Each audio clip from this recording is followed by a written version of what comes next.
Ok. Voilà, maintenant, je vous invite à faire l'exercice 1 sur la même chose qu'on a fait ce matin, mais c'est différemment, c'est pas la même chose exactement. Donc, en fait, là, vous essayez de dire, on a la base de données Iris, donc les mêmes variétés, les mêmes classes, Setosa, versicolor et Virginica. Là, donc, en fait, sont classés par rapport à la longueur comme ce matin. Donc, en fait, c'était longueur des sépales, longueur des pétales, longueur des largeur. Enfin, voilà. Donc, en fait, fichier Iris contient 150 lignes et 5 colonnes. Donc, vous avez, là, on peut l'importer de Python. Donc, en fait, ça existe avec Python. Donc, 50 lignes contenant, en fait, les informations des iris setosa, numéro 0. 50 lignes pour les informations d'iris versicolore, iris numéro 1. Et 50 lignes contenant les informations des iris virginica, iris numéro 2. Alors là, donc, en fait, en copiant, en fait, ce script, vous pouvez importer, voilà, donc en fait, voilà, vous importez la base de données, donc avec, voilà. Donc en fait, mais entre-temps, j'ai l'importation des commandes en fait nécessaires là, donc scikit-learn.dataset et scikit-learn donc trainset, neighbors, tout ça je l'ai fait moi-même, donc en fait, et là donc en fait c'est pour charger et puis là donc les données, et le numéro is. Ça c'est la colonne ou bien la base de données train, enfin train 7, c'est pas en fait en fait les observations, voilà, je dis, et ça c'est les targets, quoi. Donc en fait, ça c'est feature qui regroupe les features et ça c'est qui regroupe les étiquettes. Donc vous copiez ça et vous essayez de répondre par la suite sur la première question. Essayez bon, vous allez utiliser pratiquement euh, des choses basiques, hein. À l'aide de la fonction train test split, réalisez une base d'entraînement contenant 120 iris, constituée de 40 iris setosa, 40 iris versicolor et 40 iris virginica. Construire également une base de données que l'on va tester constituée de 30 iris restants. Donc, chaque 50, il reste 10, 10 plus 10 plus 10, ça fait 30. Indication, vous pouvez utiliser concatenate, donc en fait, de NumPy pour faire cela. Bon, voilà, donc en fait, je vous laisse réfléchir un tout petit peu sur ça.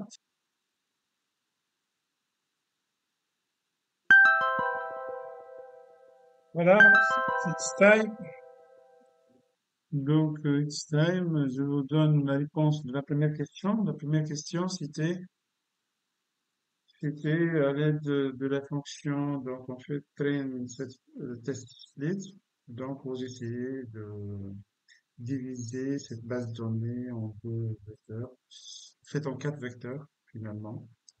Moi, qu'est-ce que j'ai fait? J'ai fait x plus a, j'ai pris les 50 premiers éléments, puis Y cet usage, j'ai pris aussi les numéros UX des 50 premiers, puis j'ai pris les 50 suivants pour versicoleur ou tout ça, je sais pas est-ce que c'est clair devant vous, voilà. Et puis la même chose pour Virginica. Oui, j'ai appliqué test split, train test split. Voilà, donc en fait, X train 1, X test 1, Y train 1, Y test 1. J'ai appliqué ça sur, donc en fait, X7A, Y7A, train size 08.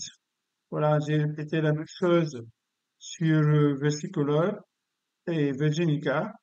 Et puis, Xtrain, c'est np.concatenate. Donc, en fait, Xtrain 1, Xtrain 2, Xtrain 3, Xtest, c'est np concatenate, petit Xtest 1, petit Xtest 2, petit Xtest 3. La même chose, j'ai fait pour YTrain et YTest. Voilà. Donc, en fait, je peux partager ça avec vous, mais je vais tout d'abord runner ça. Bon, vous pouvez faire tout ça en deux lignes, hein. Vous n'avez pas besoin vraiment de faire tout ça. À l'aide du code fourni dans l'exemple précédent, donc en fait, tester la qualité de prédiction faite sur les 30 exemples de la base test, en prenant k égale à ça. Ben, vous allez écrire les trois lignes, hein, les trois lignes demandées. Je vous rappelle, l'exemple précédent, on a fait ça. Donc, c'était pas exactement ça, mais en fait, je peux passer ici, voilà. Vous avez à adapter un peu hein, cette ligne. Ça, c'est pour cas variable, hein, mais on peut utiliser cas fixe, c'était là. Donc, en fait, ça, c'est déjà fait. Donc, en fait, vous allez utiliser ça. Vous fixez K à combien, vous utilisez ça pour sauvegarder les données et vous faites les prédictions. Et puis, au lieu de faire tout ça, vous pouvez appliquer score. Voilà, c'est tout. Il n'y a pas plus simple que ça, hein.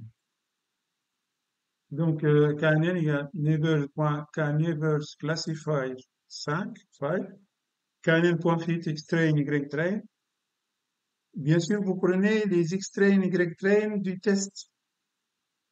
Ah, non, ça, non, non, ça, c'est pour l'entraînement. Pour l'entraînement. Voilà. Voilà, c'est extrait, ça marche, ça marche. C'est bon. Prediction, donc, c'est appliqué sur le test. Voilà, X-test. C'est le X-test. C'est appliqué sur X-test, exactement. Et la qualité, donc, c'est X-test, Y-test.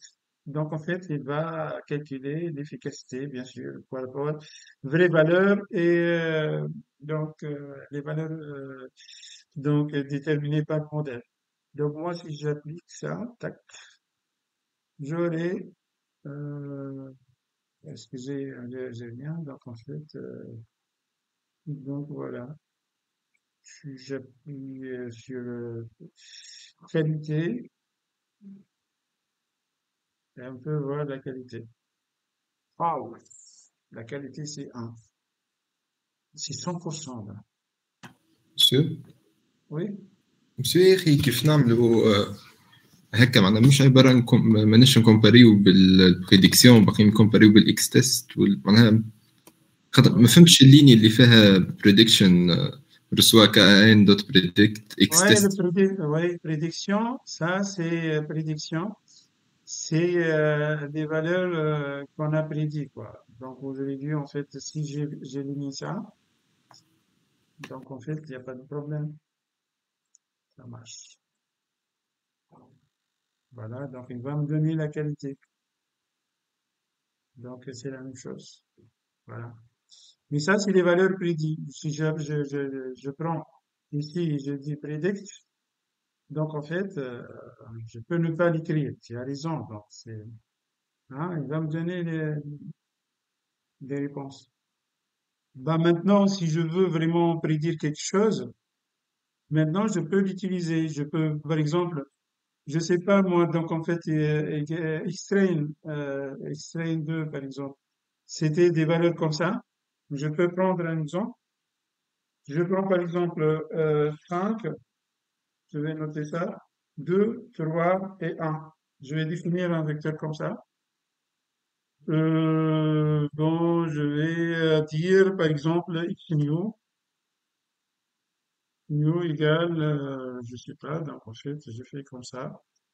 Je fais comme ça, je fais quoi? Je fais, comme j'ai dit, 5, virgule 2, virgule 3, virgule 1. Normalement, c'est bon. Et là, je vais demander kernel.predict x new. Print kernel x new. Voilà. New. Et je vais voir, est-ce que, voilà, il m'a dit que c'est 1. Question 3, je passe ici. Donc, je reviens à l'application, à l'exercice. Question 3. Voilà. On vous demande donc je change de couleur, donc voilà, peut-être. Classer à l'heure donc la qualité de la réponse au cas allant de 3 à 15.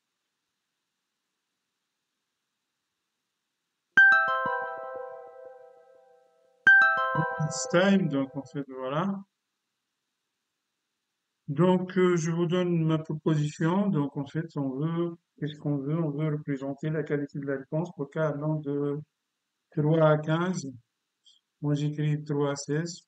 Bon, parce que je pense qu'il prend 15, non? C'est ça, donc en fait, voilà, là, donc en fait, j'exécute ça. Ben, à chaque fois, donc en fait, pour le cas allant de 3 à 16, voilà, j'ai défini mon axe, et puis voilà, j'ai appelé neighbors, neighbors classified, for k, donc allant de 3 à 16, knl.fit, xtrain, ytrain, et quality, donc en fait, knl.score. Voilà, donc en fait, pt plot, axe k, qualité k, et hop, on exécute. Hop, hop, hop, hop, hop, hop, hop. Voilà. Elle me donne ça, moi. Peut-être vous, vous trouvez, Pourquoi vous avez des oscillations? ben oui, donc ça varie en fonction du cas. Peut-être j'aurais dû faire comme ça. J'ai Hop,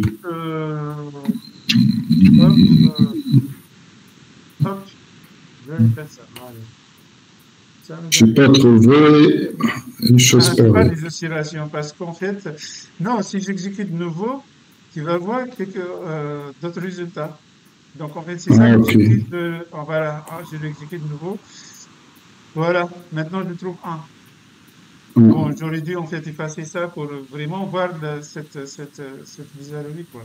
C'est pas une bizarrerie parce que chaque fois, et c'était là, donc en fait, ça, c'est le taux de réussite. Hein? Parce que la base, c'est là, dans la base, il modifie la base lors de chaque exécution. Donc là, donc en fait, relancer le code et essayer de voir, donc en fait, on constate des variations de la réponse car les données du jeu d'entraînement et de test sont triées au hasard. Bon, voilà, ça c'est le premier exercice. Maintenant, vous êtes libre. Vous avez le champ d'application vraiment. Vous avez compris de quoi s'agit-il? Ça, c'est pour la classification en utilisant KNN. Maintenant, on va voir comment on peut utiliser KNN pour les régressions.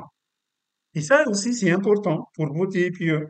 C'est la même chose. Au lieu d'utiliser KNeighbors Classifier, on va utiliser KNeighbors et Regressor.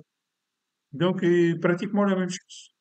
Donc, on, on va voir ensemble maintenant l'exercice 2 pour apprendre ça. Donc, en fait, pour découvrir cette méthode de régression avec KNN.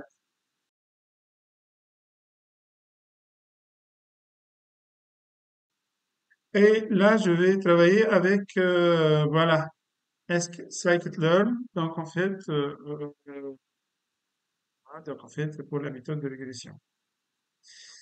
Donc, mais sur notre champ d'application, les pingouins, donc en fait, vous connaissez c'est quoi les pingouins et CSV. Donc, en fait, vous avez une base de données CSV que j'ai partagée avec vous. Et donc, on finit dans un fichier pingouin CSV. Donc, je vous montre ce fichier. Donc, voilà, pingouin CSV, c'est celle-là. Et c'est un fichier CSV, c'est pas, voilà. Donc, c'est à lui de faire tout, hein. Vous avez donc en fait Spices, je sais pas, Island, donc en fait, voilà, donc en fait, il y a plusieurs longueurs, tout ça, donc en fait. Bon, peu importe, là, donc en fait, c'est la base, donc en fait, on vous a donné tout ce qu'il faut. Donc, en fait, pour importer cette base de données. Les informations sur les trois espèces de pingouins, donc en fait, il y a trois variantes. Il y a en particulier les chinstraps. Donc, en fait, on va utiliser ça. On va travailler avec les chinstraps. Donc, voilà. Donc, le fichier pingouin contient 345 lignes et 7 colonnes. On ne va pas utiliser toutes les colonnes. La première colonne n'est pas, la première ligne déjà n'est pas utile. On va pas l'utiliser. Donc, on va utiliser l'espèce du pingouin. On ne s'intéressera qu'au pingouin de l'espèce chinstrap. On va pas utiliser toutes les familles, quoi. L'île où les pingouins vivent, on n'a pas besoin. on va regarder les et puis on va plutôt s'intéresser à la longueur du bec, la hauteur du bec, la longueur des nageoires, la masse du corps et le sexe du pingouin. Je pense que c'est ça, donc on fait 5 données. Mais en fait, c'est la même famille, donc en fait, Shinstrap. Donc voilà, et puis avec le script suivant que je vous donne ici, vous pouvez importer en fait cette base de données. Voilà, importer toute cette base de données. Vous essayez, dans cet exercice, on va donc en fait chercher à prédire la masse d'un pingouin connaissant. Donc en fait, l'inconnu ici, c'est la masse. Connaissant le sexe du pingouin, la longueur des nageoires, la hauteur et la longueur du bec. Et ça, c'est la fonction de prédiction qu'on veut. Si tu me donnes tout ça, je peux estimer la masse. Donc, vous avez ici l'entrée, ces données, et moi, je vais estimer la masse du pingouin. Et ça, c'est intéressant, c'est bon. D'accord? Donc, observez le code permettant de récupérer les données. Vous essayez de copier ça et voir qu'est-ce que ça vous donne. Là, donc, en fait, peut-être vous allez rencontrer un problème ici, c'est le chemin du fichier. Donc, vous changez le chemin et puis vous exécutez. Donc, je vais refaire la même chose. Je vais effacer le kernel, effacer tout ça. Et voilà, donc, en fait, je suis de nouveau là. Donc, j'exécute tout ça, moi. Bon, ça marche. Si vous écrivez M, je sais pas, donc, en fait, vous aurez ça. Vous aurez ça, ça c'est M, c'est quoi? Donc en fait, on a mis, voilà, donc en fait les features, donc en fait les colonnes. Voilà, et pour la masse, si j'appuie sur la masse, sur les masses, voilà les masses, voilà. Donc ça c'est notre base. Donc, avec dataset, en fait, euh, donner des features et les targets. Donc, la question maintenant, question en fait de déterminer le nombre du pingouin, donc en fait Chinstripe, qui constitue, voilà, constituant les données étudiées. Donc, pour voir le nombre, c'est très simple. Donc, en fait, on va compter comme un. Juste, donc, vous exécutez le nombre de lignes ln de n. Ça va vous donner le nombre. Donc, le nombre, c'est égal 68. 68 éléments. Donc, voilà. Alors, créer deux matrices. Là, on va demander de créer. On va créer deux jeux de données. Celui pour l'apprentissage et celui pour le test. Voilà, j'ai dit en fait c'est la même démarche.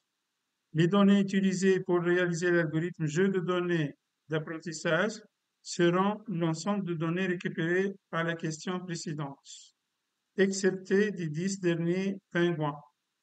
Donc on va séparer les 10, on va donc éliminer les 10 derniers pingouins. Les données utilisées pour tester l'algorithme jeu de données des tests seront donc les 10 derniers pingouins des données récupérées. Est-ce qu'on est d'accord là-dessus? Donc, vous avez, je pense, 68 en tout. Donc, on va laisser 58 pour l'apprentissage, apprentissage, et les 10 derniers pour le test. Voilà. On est d'accord là-dessus? Donc, comme question, créer deux matrices. Donc, ensemble d'apprentissage, ensemble test, qui seront les paramètres d'évaluation sur lesquels l'algorithme des cas plus proches voisins se fera à partir de la matrice M.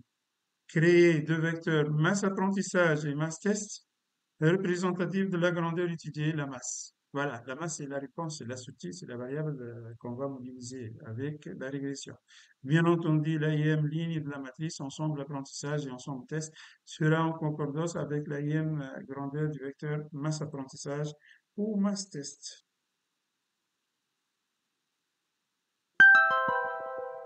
It's time. On reprend. Donc, cette question, on veut créer deux matrices, ensemble apprentissage, ensemble test, et masse apprentissage, masse test.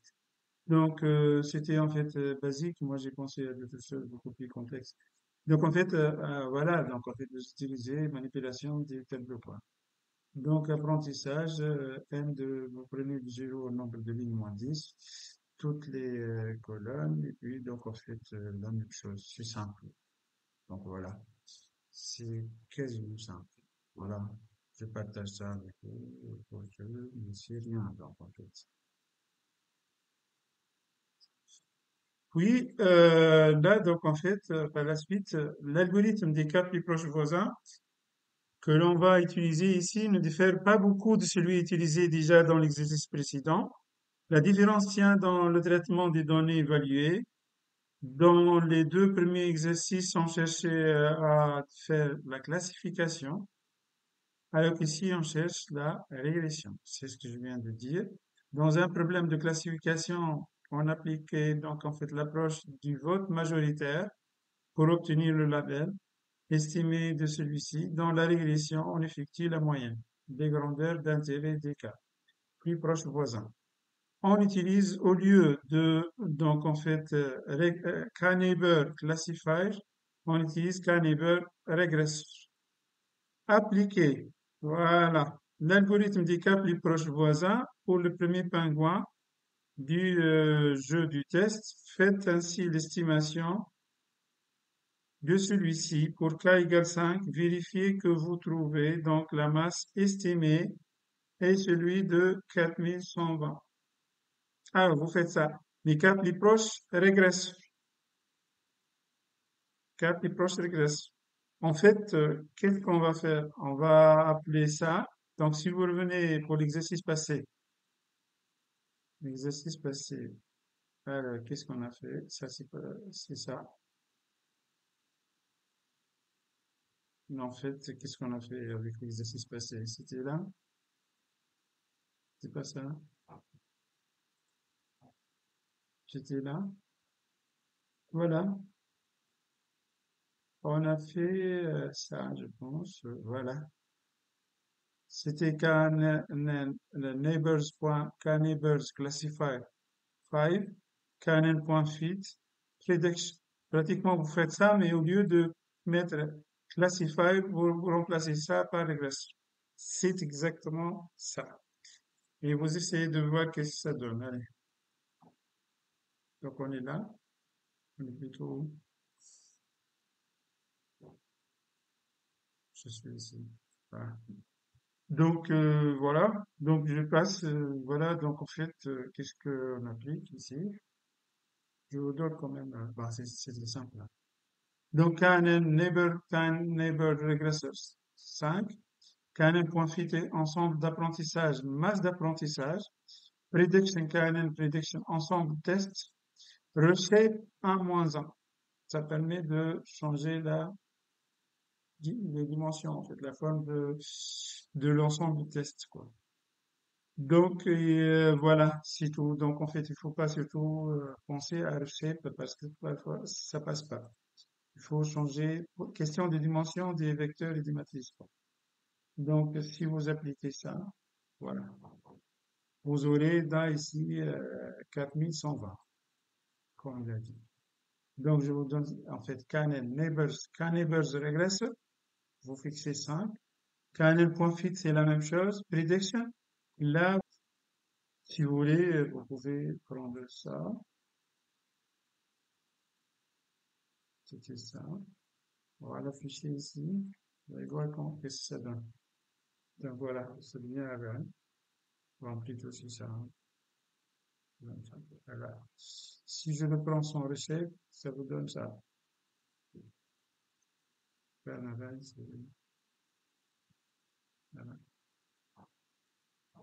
Bien, donc en fait, ça c'est la prédiction, vous appuyez. Donc en fait, si je veux faire, voilà, là j'ai pu trouver quand même une nouvelle prédiction.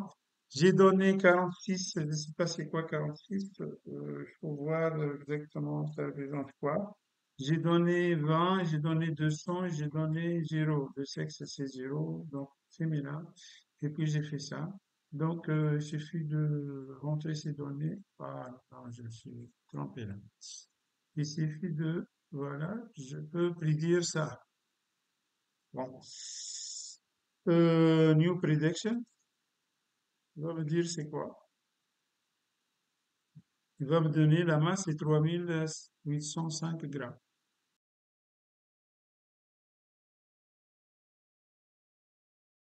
C'est la dernière question, c'était là. Donc, calculer l'erreur relative entre, voilà, les masses estimées des 10 pingouins et leur masse réelle pour k égale 5.